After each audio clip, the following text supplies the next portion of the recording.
You think you understand gravity. Step on a scale. See the number. That's your weight. Earth pulling you down. Simple. Drop something, it falls.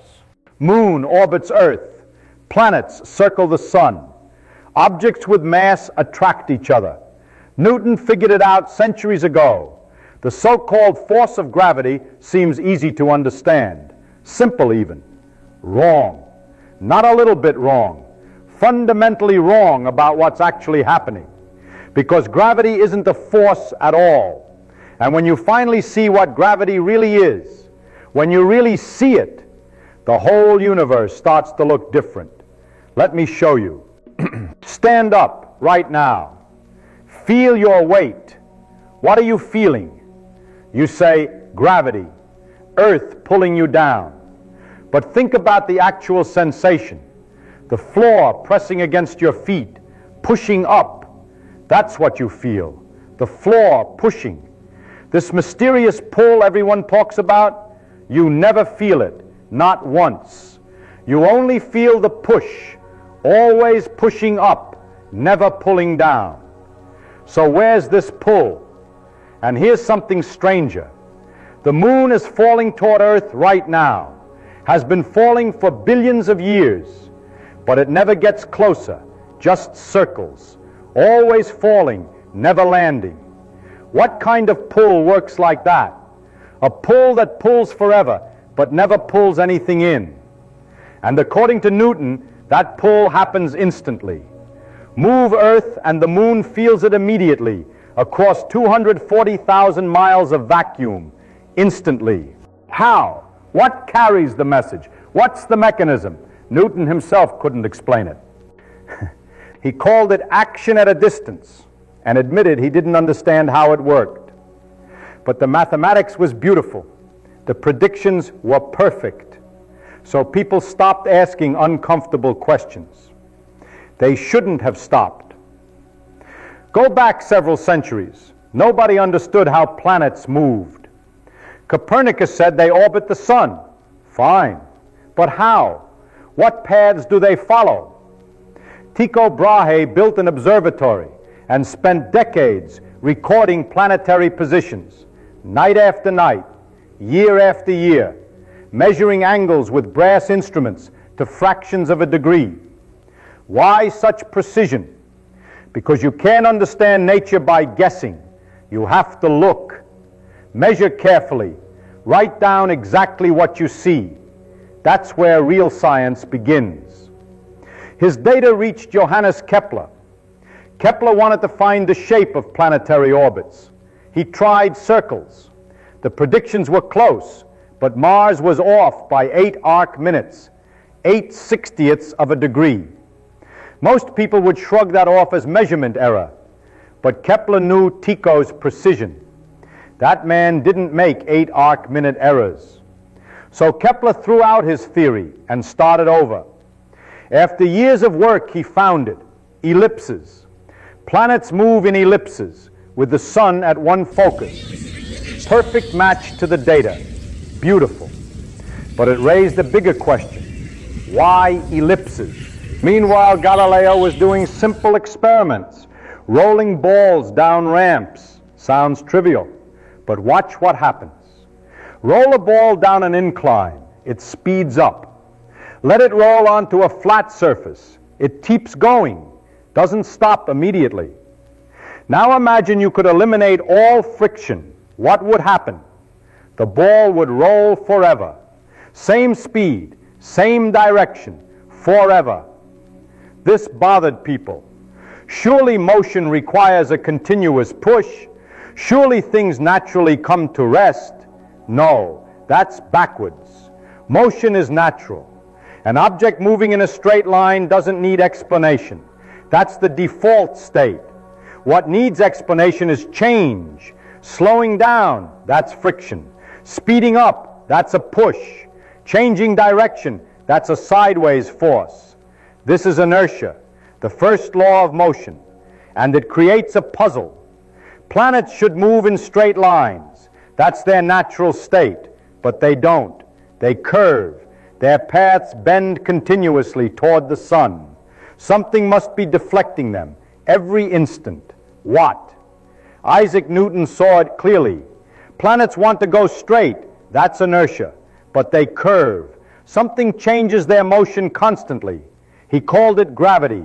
Universal attraction between any two masses. The force depends on mass and distance. More mass means stronger force. Greater distance means weaker force. Specifically, force drops with the square of distance. With this one principle, everything fell into place. Why ellipses? Because planets are falling toward the sun while simultaneously moving sideways. The combination creates elliptical paths. Kepler's laws emerge naturally from Newton's force law combined with inertia. Why does the moon orbit Earth? Same principle. It's falling toward Earth, but moving sideways fast enough to keep missing. It falls around Earth instead of into it. Why does an apple fall? Earth attracts it. Same force, same law, just different scale. Newton did a beautiful calculation. He figured out how much the moon falls every second, how much its path deviates from a straight line. Then he calculated how much objects fall on Earth's surface. The numbers matched perfectly when accounting for distance. Revolutionary. The force pulling an apple is the same force holding the moon in orbit. Heaven and earth, same physics. With Newton's law, everything made sense. Ocean tides happen because the moon pulls on Earth's water. Earth is round but bulges at the equator because it spins. Comets return on predictable schedules because they follow elliptical orbits. Strange observations found explanations. Jupiter's moon sometimes appeared early, sometimes late. Turned out light takes time to travel. When Earth is farther from Jupiter, light takes longer to reach us. This led to measuring light speed for the first time. Planets wobble slightly because they pull on each other, not just on the sun. From the wobbles in Uranus's orbit, astronomers predicted a new planet, Neptune, and found it exactly where predicted. For 2 centuries, Newton's law of gravity stood as one of the greatest achievements in science. It explained everything anyone could measure, but there was one detail nobody could explain. Drop a hammer and a feather in a vacuum. They hit the ground at the same time, exactly together. The hammer has more mass. So according to Newton, gravity pulls it harder, much harder. But the hammer also has more inertia. It resists acceleration more, much more. These two effects cancel perfectly, not approximately, perfectly. Every object falls at the same rate, regardless of mass. Why? Newton's theory requires 2 different properties of mass. Gravitational mass determines how strongly objects attract each other. Inertial mass determines how hard it is to accelerate something. And these 2 properties are always perfectly proportional for every substance ever tested, to incredible precision. But why should the attracting property of mass and the resisting acceleration property be perfectly equal? Newton had no answer, just a remarkable coincidence that made the mathematics work beautifully. Or was it a coincidence? Einstein asked a different question. What if it's not a coincidence? What if that perfect equality is telling us something fundamental about what gravity really is? Here's a thought experiment. You're in a closed room with no windows. You feel your normal weight pressing you to the floor. Are you on Earth, or are you in a rocket in deep space, accelerating upward at 9.8 meters per second squared? Can you tell the difference? Drop something. It falls to the floor in both cases. Throw a ball horizontally, curved path in both cases. Stand on a scale, same reading in both cases. There is no experiment that can distinguish them. This is the equivalence principle. If you truly cannot tell gravity from acceleration, maybe they're the same thing. Maybe what we call sitting still in a gravitational field is actually a form of acceleration. Here's Einstein's revolution. Objects in free fall have no force acting on them. The falling apple, the orbiting moon, satellites circling Earth, astronauts floating in space capsules. None of them experience any force. They're moving naturally, following their natural paths. No forces, no pulls, nothing acting on them. But the apple is clearly falling. Yes, but what if the apple isn't accelerating at all? What if it's following the straightest possible path and it's space itself that's curved? This is Einstein's profound insight. Gravity is not a force between objects. Gravity is the curvature of space and time. Massive objects don't pull on other objects. They warp the space around them. They bend it, curve it, distort the geometry. The apple isn't being pulled to the ground. It's following the straightest possible path through curved space-time.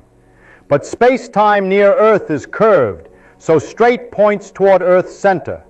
You standing on the ground aren't being pulled down. You're trying to follow your natural path through curved space-time, a path toward Earth's center. But the ground is in your way. The ground pushes you upward, preventing you from following that natural path. That's what you feel as weight, not gravity pulling down. The ground pushing up, deflecting you from your natural trajectory through curved space-time. Einstein made a concrete prediction. If gravity is really curved space-time, then light should be affected too. Light has no mass. In Newton's theory, gravity shouldn't affect light at all. But if gravity is curvature of space itself, then light following the straightest path through curved space should bend. During a solar eclipse, astronomers measured the positions of stars near the sun's edge.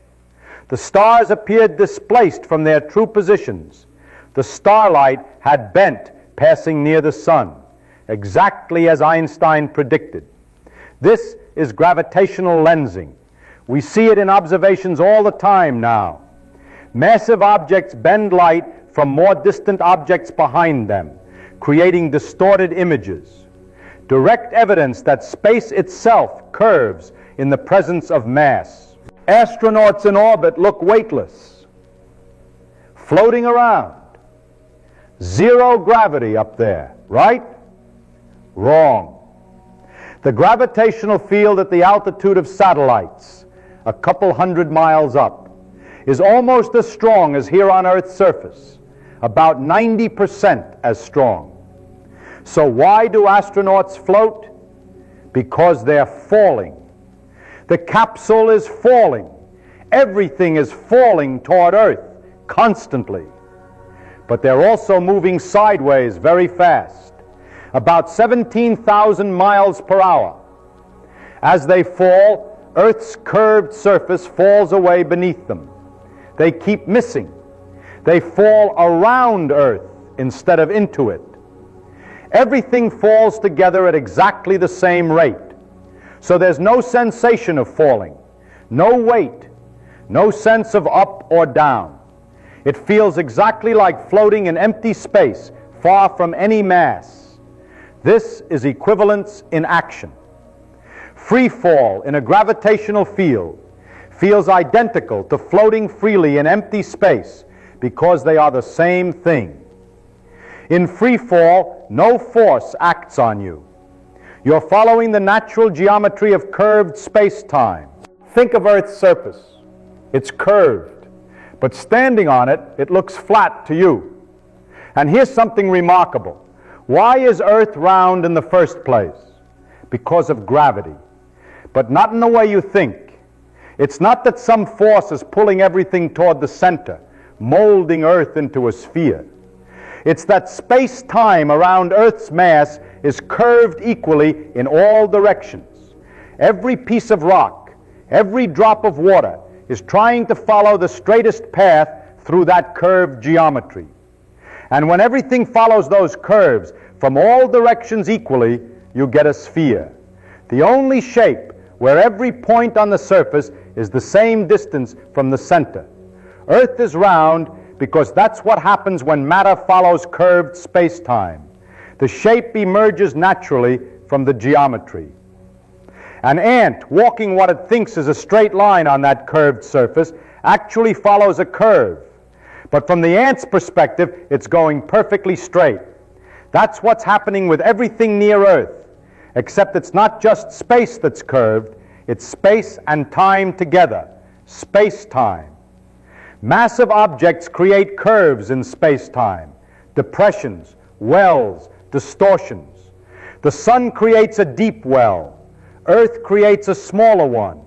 Even you create a tiny well, too small to measure easily, but it's there.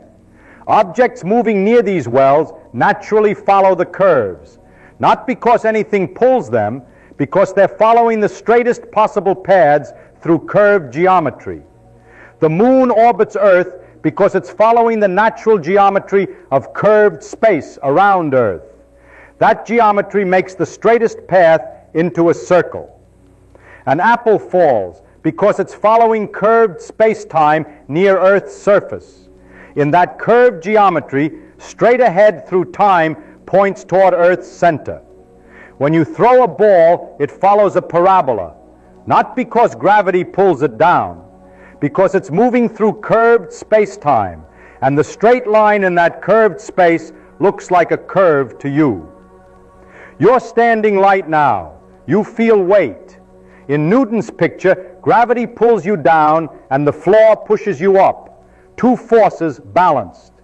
In Einstein's picture, only one force acts on you, the floor pushing up. But if there's only one force, you should be accelerating, and you are. You're accelerating upward constantly.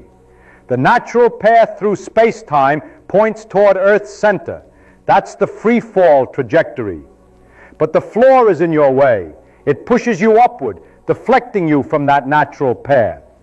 You're like someone standing in an accelerating rocket. The floor pushes. You feel weight, not from any downward pulling force, from being accelerated away from your natural path. The apple hanging in a tree is also being pushed upward by the branch. When the branch breaks, the pushing stops. The apple is suddenly free to follow its natural path through curved space-time. It falls, but the apple isn't accelerating. The apple is finally free to move naturally. You standing on the ground are being constantly accelerated upward by the floor pressing against your feet. Falling is the natural state. Standing still requires a force. That's Einstein's revolution. Once you understand gravity as geometry, extreme phenomena make sense. A star is essentially a massive ball of gas. Its mass creates a deep well in space-time. The natural paths in that curved space point inward. What prevents collapse? Pressure from nuclear reactions in the core pushing outward. Balance. When the nuclear fuel runs out, the pressure drops. Balance breaks. The star collapses. If the star is massive enough, the collapse continues until matter is compressed to incredible density. Atomic nuclei merge. Electrons are crushed. What emerges is a neutron star. Nuclear matter compressed to city size. A teaspoon of this stuff would weigh 1 billion tons. For even more massive stars, not even neutron pressure can stop the collapse. Space-time curves so sharply that all possible paths lead inward. Even light cannot escape. This is a black hole. Near a black hole, space-time is so severely warped that light itself, following the straightest possible paths through this geometry, spirals inward and never comes out. We can't see black holes directly, but we see their effects. Matter falling toward a black hole speeds up, heats up, radiates enormous energy before disappearing. All from one idea. Mass curves space-time. Objects follow the curves. From this one principle, everything follows. Planetary orbits, tides, the precession of Mercury's perihelion, a tiny effect Newton's theory couldn't explain, but Einstein's predicts perfectly. Gravitational lensing, black holes, gravitational waves rippling through space when massive objects collide. The same principle explaining how the moon orbits also explains the largest structures we observe: galaxies, clusters of galaxies, universal, elegant. The pattern in the small piece reveals the design of the whole fabric. Newton's equations work beautifully for practical purposes. We use them to launch satellites, calculate orbits, predict eclipses. They're simpler than Einstein's equations and accurate enough for most applications. But Einstein revealed what gravity actually is: not a mysterious force pulling objects together across empty space, the curvature of space and time themselves. Mass tells space how to curve. Curved space tells objects how to move. When you step on that scale, you're not measuring a downward pull. You're measuring how hard the scale must push to prevent you from following your natural path through curved space-time.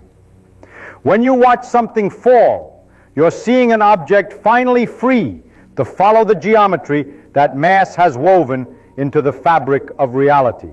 When you look at the moon, you're seeing an object following the straightest possible path through the curved space around Earth, a path that looks like a circle because space itself is curved. Space brings objects together. That's what we call gravity, not a force, geometry. And that is far more beautiful than any mysterious pull could ever be.